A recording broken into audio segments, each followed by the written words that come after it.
করছিস? দাঁড়া ভিডিও করো। বাবা দাঁড়া, কেন এরকম করছিস বাবা? কি করবো বল? এভাবে বলিস না। আরে ওগুলো তো কেক খেতেই এসেছে না, জন্মদিন মানে কেক, তাও কেকটার মধ্যে এরকম লাভা ফেলে দিয়েছে। এরপরে কেক কাটাকে খাবার বাবা মেয়ে খাবে, খাবার কেউ খাবে না, এরকম করবে না। বসুন আপনারা, ওরা বসুন, বোঝার চেষ্টা করুন। তোরা অল্প একটু কিছু খেয়ে যা।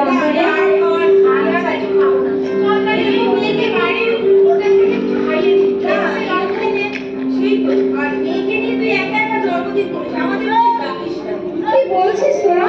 কি বলবো বল, এরকম এসে বাচ্চা না খেয়ে চলে গেলে ওদের তো কেক খেতে ইচ্ছা করে।